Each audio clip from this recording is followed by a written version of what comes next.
राधे राधे। आप सबका स्वागत है काफ़ी सही में।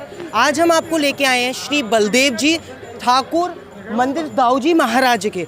आज हम यहाँ के पंडा जी से पूछते हैं यहाँ का इतिहास क्या है, दाऊजी महाराज का क्या इतिहास है, कैसे प्रगटोत्सव हुआ था दाऊजी महाराज का। आज यहाँ के हम पंडाओं से पूछते हैं। जय दाऊजी महाराज। जय दाऊ दादा। यहाँ क्या इतिहास है मंदिर का? प्रथम तो यहाँ इस चैनल के माध्यम से हमको सुनने वाले सभी भक्तजनों को और सभी दर्शनार्थियों को जय श्री कृष्ण, जय दाऊ दादा की। जहाँ आप हमको देख रहे हैं ये श्री दाऊजी महाराज जो भगवान कृष्ण, भगवान श्री बांके बिहारी जी के बड़े भाई हैं, उनका मंदिर है जो पूरे ब्रज में काफ़ी प्रसिद्ध है।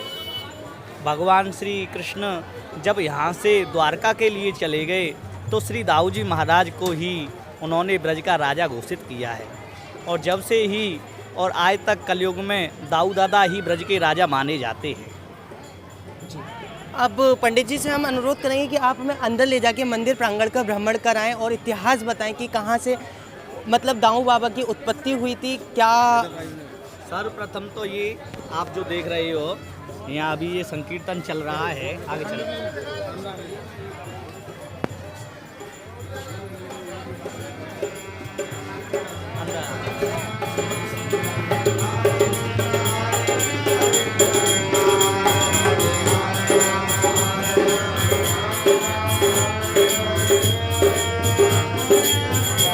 ये दाऊजी महाराज का पुराना मंदिर है। आज से 450 साल पहले दाऊजी महाराज भगवान श्री कल्याण गोस्वामी कल्याण देव ने प्रागट करके उनको यहीं पे प्राण प्रतिष्ठा कराया था।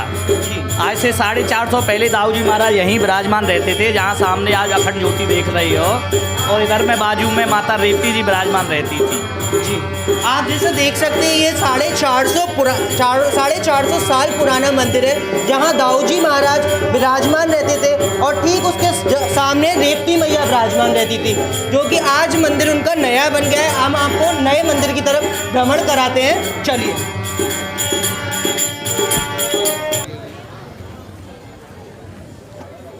अब हम आपको लेके चलते हैं दाऊजी महाराज के मंदिर में।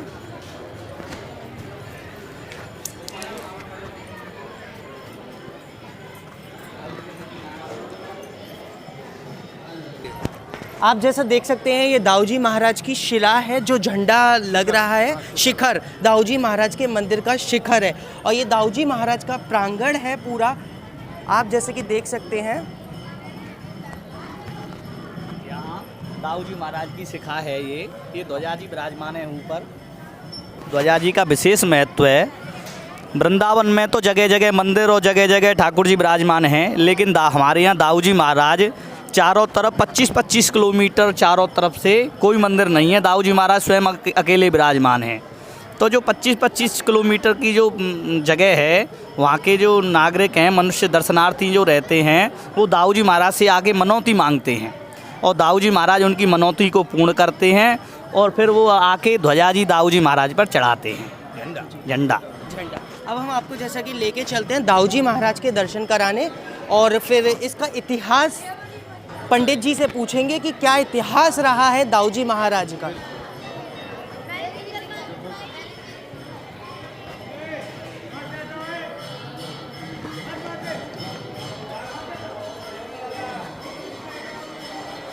आप जैसा देख सकते हैं सामने दाऊजी महाराज विराजमान हैं। अब दाऊजी महाराज का क्या इतिहास है वो हम पंडित जी से पूछेंगे। पंडित जी, क्या इतिहास है दाऊजी महाराज का? अभी आप जो सामने देख रहे हो, थोड़ा अंदर और वो करो, ये सामने जो विराजमान हैं ये ही दाऊजी महाराज हैं, जो भगवान कृष्ण के बड़े भाई हैं और जिनको अनेकों नाम से उनके भक्तजन पुकारते हैं। कोई इनको संकर्षण कहते हैं, कोई इनको बलराम कहते हैं, कोई इनको दाऊजी महाराज कहते हैं, तो कोई इनको दाऊ दयाल कहते हैं। सारी पृथ्वी का जो भार है वो उनके मस्तक पे एक राई के दाने के समान धारण हुआ है। वो संपूर्ण संसार को, संपूर्ण ब्रह्मांड को अपने मस्तक पर एक राई के दाने के समान धारण किए हुए हैं। और जो अंदर आप देख रहे हो श्री विग्रह विराजमान है, तो अंदर जो है वो लाइट नहीं जलती है, खाली घी का दीपक जलता रहता है, जिससे जो आपको दर्शन जो है वो थोड़ा हल्का दिखाई दे रहा है। क्या इसका रहस्य है जो लाइट नहीं जलती है, इसकी लाइट ना जलने की कुछ? हाँ, दाऊ जी महाराज जो हैं वो अनंत शेष के अवतार हैं। शेष माने सर्प, विराट सर्प। तो जो सर्प होता है उसको जो ये अधिक रोशनी है उससे एलर्जी रहती है, इसीलिए दाऊ जी महाराज के यहाँ अंदर मंदिर में खाली घी का दीपक जलता है। कई बार अनेकों श्रद्धालु आए, उन्होंने बहुत प्रयास किए कि अंदर लाइट लगवा दी जाए, लेकिन दाऊ जी महाराज की ऐसी इच्छा नहीं थी, तो वो लाइट लग नहीं पाई, बस्ट हो जाती थी, इसीलिए अंदर घी का दीपक ही जलता रहता है। 24 घंटे 24 पहर घी का दीपक जलता है? नहीं, 24 घंटे तो ज्योति जलती है, लेकिन रात्रि में जो शाम के संध्या वंदन का समय रहता है तो उसमें घी का दीपक जलता है, जिससे ठाकुर जी का दर्शन भक्तजनों को होता रहे। अब आप हमें अब हम चलते हैं रेवती मैया जी के। हाँ, ये आप जो कोना में हैं, आप जिस विग्रह को देख रहे हो वो ही माता श्री रेवती जी हैं, जो श्री दाऊ जी महाराज की धर्मपत्नी हैं और भगवान श्री बलराम जी से 2 युग बड़ी हैं। इधर आ जाओ, आप उधर दर्शन हो गया, आराम हो गया। आपने जो अभी दर्शन किया है ये माता रेवती जी हैं, जो दाऊ दादा की धर्मपत्नी हैं और दाऊ जी से 2 युग बड़ी हैं। एक बार खेल में भगवान जब दाऊ जी महाराज का माता रेवती जी से शादी हुई तो भगवान श्री बलभद्र के जो सखा थे वो बोले, भैया कि आपकी जो पत्नी है रेवती जी वो तो आपसे 17 हाथ बड़ी है, क्योंकि हमेशा जो सतयुग के मनुष्य होते थे, जो रेवती जी थी वो सतयुग की थी और जो भगवान बलराम थे वो द्वापर युग के थे।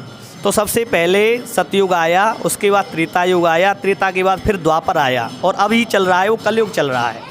तो भगवान दाऊ जी महाराज थे वो द्वापर युग के थे। तो जो सतयुग के आदमी होते थे वो 17 हाथ लंबे होते थे और जो द्वापर के त्रेता के आदमी थे वो 13 हाथ लंबे होते थे और द्वापर के जो 10 हाथ होते। तो दाऊ जी महाराज से 7 हाथ लंबी थी रेवती जी। तो उनके जो सखा थे भगवान बलराम जी के, वो एक दिन खेल में बोले, भैया तुमको तो बहुत ऊंचे ऊंचे महल बनवाने पड़ेंगे, क्योंकि आपकी जो घरवाली है वो तो आपसे 7 हाथ लंबी है। तो दाऊ जी को बड़ा भद्दा प्रतीत हुआ। हाँ, तो उन्होंने अपने जो आयुध थे उनके मूसल, हल और मूसल, तो उन्होंने हल को अपने हल को निकाला और माता रेवती जी के यहाँ पे थोड़ा सा छिवाया से रेवती जी उनसे भी 2 हाथ छोटी हो गई, तो रेवती जी और 7 हाथ की हो गई। जय जय श्री रेवती रमण, जय जय द्विजबल कल्याण और जय जय श्री गोकुल प्रभु प्रकट किए बलराम। कृपा करो श्री दाऊ जी माता श्री धाम ते चरण में हरिशरणम। दाऊ जी महाराज की आरती होने वाली है। आरती ये अब हम आ चुके हैं प्राचीन श्री साक्षी गोपाल जी मंदिर। अब हम पंडित जी की वाणी से सुनेंगे कि साक्षी गोपाल जी का क्या वर्णन है, क्या इतिहास में साक्षी गोपाल जी का वर्णन है दाऊ जी महाराज में? दाऊ जी महाराज के इतिहास में साक्षी गोपाल जी का, यहाँ जो ये वो लोग आते हैं ना दर्शनार्थी जी, तो यहाँ दाऊ जी महाराज तो 3 बजे से भांग पी के चकाचक रहते हैं। तो जैसे साक्षी दाऊ जी आने की साखी गोपाल बढ़ते हैं, जैसे कि भगवान अब चकाचक है भांग पी के, वो तो आनंद लेंगे, तो यहाँ दर्शन करने से साख बढ़ते हैं। जैसे ऑफिस में मुनि मैनेजर होते हैं ना, ऐसे यहाँ ठाकुर जी का काम करते हैं। अच्छा, ये ठाकुर जी के एक तरीके से मैनेजर हैं साक्षी गोपाल जी। जब भगवान कृष्ण यहाँ से द्वारका के लिए चले गए तो उन्होंने दाऊ जी को ब्रज का राजा बना दिया जी। लेकिन ऐसा होता है ना कि जब आप स्वयं किसी को राजा बनावें तो उसकी स्वयं ही उसकी सेवा करनी पड़ती है, जब ही तो दूसरा सेवा करता है। इसीलिए भगवान जब यहाँ ब्रज के राजा हो गए तो भगवान कृष्ण ने उनकी सेवा स्वीकार की है। तो दाऊ जी यहाँ राजा ठाकुर की सेवा में विराजमान हैं और साक्षी गोपाल भगवान उनके मुनीम ठाकुर हैं। ये आने की दाऊ जी जो आवे भक्त या दर्शनार्थी जो दाऊ जी आता है तो दाऊ जी तो भांग पी के मस्त रहते हैं और राजा ठाकुर हैं, वो किसकी चिंता करें।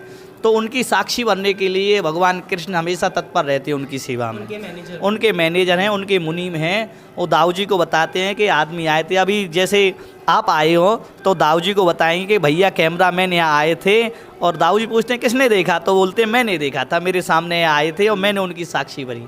साक्षी मतलब गोपाल। दाऊ जी के प्रांगण में जो आता है उनकी उपस्थिति साक्षी गोपाल हाँ, जी ये आता है। दर्ज करते हैं, इनका काम है ठाकुर जी का कि साक्षी भरना गवाही दिन। बोलो साक्षी गोपाल भगवान की जय। हनुमान जी में रहेगा। जैसे कि मंदिर प्रांगण में सिद्धेश्वर हनुमान जी का भी मंदिर है, इसका भी कुछ वर्णन है जो हम यहाँ के पुजारी जी से पूछेंगे। ये हमारे जो हनुमान जी आप जो देख रहे हैं, श्री राम भक्त हनुमान हैं, ये विद्यमान धाम है। सबसे पहले यहाँ इन्हीं की स्थापना हुई। दाऊ जी मंदिर तो बाद में बना, इन्हीं की स्थापना हुई तो ये ग्वारिया के रूप में यहाँ विराजमान हुए। तो यहाँ जंगल था, घोर जंगल में गाय चरनी आती थी, गोकुल के राजा थे। उन्होंने दाऊ जी माता रेवती का विग्रह निकाला ज़मीन में से, उन्हें प्राण प्रतिष्ठा की।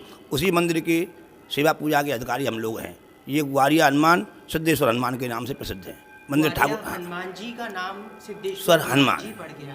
जय दाऊ जी।